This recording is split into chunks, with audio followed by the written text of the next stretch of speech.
నమః శివాయ. High viewers, welcome to our channel. ఈ సృష్టికి మూలం బోలాశంకరుడు. ఆ బోలాశంకరుడు ప్రతిరూపాలైన 12 జ్యోతిర్లింగాలు ఉన్న దేశం మన భారతదేశం. అలాంటి పవిత్రమైన 12 జ్యోతిర్లింగాల్లో ఒకటైన ఓంకారేశ్వర జ్యోతిర్లింగాన్ని ఇప్పుడు మనం దర్శించుకుందాం. మేము ఈ ట్రిప్లో మొత్తం 3 జ్యోతిర్లింగాలు అలాగే ఒకటి రామ మందిరం అయితే దర్శించుకోబోతున్నాం.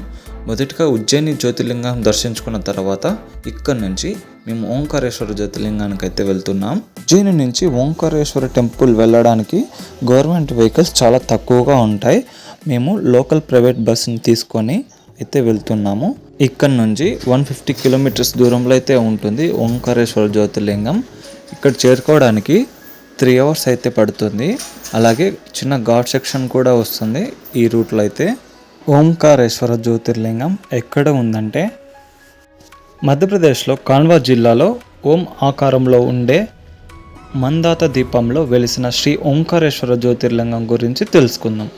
12 జ్యోతిర్లింగాల్లో ఒకటిగా ఉన్న ఈ క్షేత్రం యొక్క విశిష్టత, చరిత్ర మరియు నా దర్శన అనుభవాలను మీతో పంచుకుంటూ ఈ ప్రయాణం మీకెంతో నచ్చుతుందని ఆశిస్తున్నాను.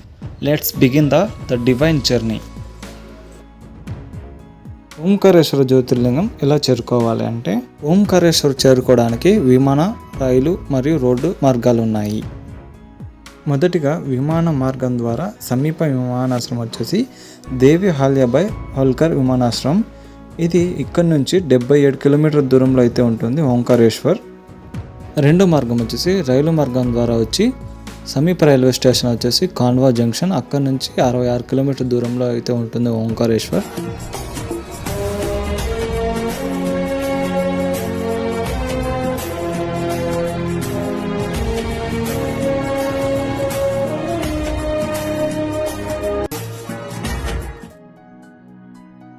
ఓంకారేశ్వర టెంపుల్ దర్శన టైమింగ్స్ అయితే తెలుసుకుందాం. ఎర్లీ మార్నింగ్ 4:30 టు నైట్ 9:30 వరకు అయితే స్వామివారిని దర్శించుకోవచ్చు. మీరు త్వరగా దర్శనం చేసుకోవాలంటే ఆన్లైన్లో శీఘ్ర దర్శన టికెట్స్ అయితే బుక్ చేసుకోవచ్చు. ఓంకారేశ్వర క్షేత్రం ఒక పురాణ కథలు చాలా ఉన్నాయి. ఓం అనే పదం పరమాత్మకు ప్రతీక. ఈ పవిత్ర స్థలంలో శివుడు స్వయంభూగా వెలిశారు. ఇక్కడ నుంచి ప్రైవేట్ బస్సెస్ అయితే లోపలికి అలా ఉండదు. అక్కడే ఉన్న లోకల్ ట్యాక్సీస్ అయితే తీసుకొని అయితే వెళ్ళచ్చు. షేర్ ఆటో అయితే పర్ పర్సన్కి 60 రూపీస్ అయితే ఛార్జ్ చేస్తారు. పికప్ డ్రాప్ రెండింటికి. ఇప్పుడు మనం ఓంకారేశ్వర ఆలయ చరిత్ర అయితే తెలుసుకుందాం. ఓం ఆకారంలో ఉండే ఈ పర్వతంపై కొలువైన పరమశివుణ్ణి దర్శించుకోవడం ఒక అదృష్టం. ఈ క్షేత్రం యొక్క అనుభూతిని మాటల్లో వర్ణించడం కష్టం, కానీ ఈ వీడియోలో మీకు ఆ అనుభూతిని దగ్గరగా చూపించే ప్రయత్నం చేస్తాను. ఓంకారేశ్వర జ్యోతిర్లింగం యాత్ర సంపూర్ణంగా అవ్వాలంటే ఓంకారేశ్వర మరియు మమలేశ్వరం స్వామివారిని కూడా దర్శనం చేసుకోవాలి. నదికి అవతలి ఒడ్డున మమలేశ్వరుడు కూడా తప్పకుండా దర్శించుకోవాలని, ఈ 2 దర్శనాలు కలిపి చేస్తే ఈ జ్యోతిర్లింగ యాత్ర సంపూర్ణంగా అవుతుందని విశ్వాసం. మొదటిగా నర్మదా నదిలో స్నానం ఆచరించిన తర్వాత అలా చేస్తే సకల పాపాలు, సకల దోషాలు తొలగుతాయని అక్కడ వారు నమ్ముతారు.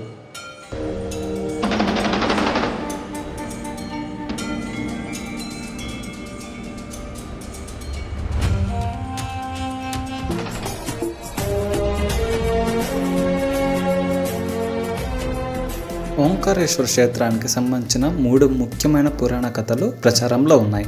మొదటి వింధ్యాపర్వతం. వింధ్యాపర్వతం శివుడు కోసం ఇక్కడ ఘోర తపస్సు చేసి శివుణ్ణి ప్రత్యక్షమై దేవతల కోరికపై 2 రూపాలుగా వెలిశారు. ఒకటి ఓంకారేశ్వరుడు ఈ దీపంలో, మరొకటి మమలేశ్వరుడు నది అవతల ఒడ్డున ఉంటారు. రెండో పురాణ గాథ ప్రకారం సూర్యవంశానికి చెందిన గొప్ప రాజు మందాత ఇక్కడ తపస్సు చేసి శివునుడి అనుగ్రహం పొందాడు. అందుకు ఈ దీపానికి మందాతపురి లేదా మందాత దీపం అని కూడా పిలుస్తారు.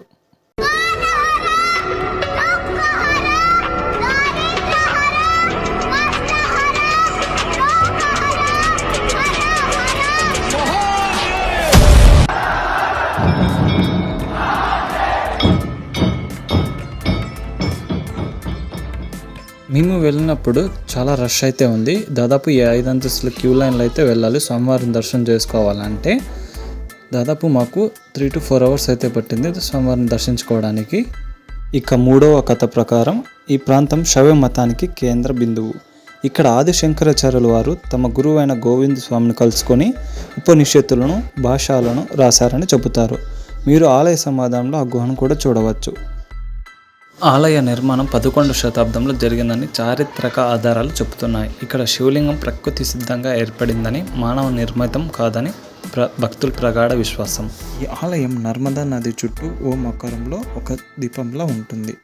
నది 2 పాయాలుగా చీలి ఆ దీపాన్ని చుట్టుముడుతుంది. ఇప్పుడు మనం చూడవచ్చు, సాక్షాత్ ముక్కంటేశ్వరుడు ద్వాదశ జ్యోతిర్లింగాలలో ఒకటైన 4వ జ్యోతిర్లింగం ఓంకారేశ్వర జ్యోతిర్లింగం గోపురాన్ని అయితే చూడవచ్చు. ఈ ఆలయ ప్రాంగణంలో కొన్ని అమ్మవారి విగ్రహాలు కూడా అయితే ప్రతిష్ఠించారు.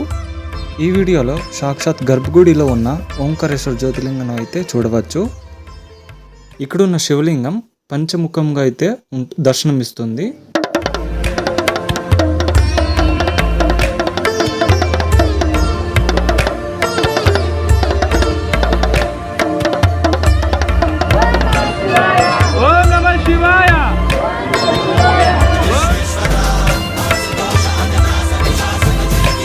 శివుడు ప్రతిరోజు 3 లోకాలు సంచరించి ఇక్కడ విశ్రమిస్తాడనే ప్రతీతి. అందుకే ఇక్కడ శయన దర్శనం, పౌలింపు సేవ ప్రత్యేకంగా నిర్వహిస్తారు. మరొక ఆసక్తికరమైన విషయం ఏమిటంటే, ప్రతి రాత్రి శయనహారతి తర్వాత శివుడు మరియు పార్వతీదేవి ఇక్కడ పాచికలు ఆడతారని నమ్ముతారు. అందుకే ఆలయంలో ఆ పాచికల పరుపు ఎప్పుడూ సిద్ధంగా ఉంచుతారు. ఇప్పుడు మనం మమలేశ్వర ఆలయం చరిత్ర మరియు ప్రాముఖ్యత తెలుసుకుందాం. ఈ ఆలయం ఓంకారేశ్వరంలో అత్యంత పురాతనమైన దేవాలయంలో ఒకటిగా పరిగణించబడుతుంది. దీని మూలాలు పురాతన కాలం వాటివి మరియు మహాభారత కాలంలో పాండవ సోదరుడు నకులుడు దీనిని నిర్మించాడని ఒక నమ్మకం. ఓంకారేశ్వర జ్యోతిర్లింగ యాత్ర సంపూర్ణంగా అవ్వాలంటే ఈ మమలేశ్వర దేవాలయం కూడా కంపల్సరీగా దర్శించుకోవాల్సిందే. చూశారు కదా, ఓంకారేశ్వర జ్యోతిర్లింగం కేవలం ఒక ఆలయం కాదు, అది ఒక దివ్యమైన పవిత్రమైన స్థలం. జీవితంలో ఒక్కసారైనా ఈ పవిత్ర క్షేత్రాన్ని సందర్శించి శివానుగ్రహం పొందాలని కోరుకుంటున్నాను. వీడియో మీకు నచ్చినట్లయితే లైక్ చేసి సబ్స్క్రైబ్ చేసుకోండి. అద్భుతమైన ప్రయాణంలో మళ్ళీ కలుద్దాం. ఓం నమః శివాయ. హర హర మహాదేవ.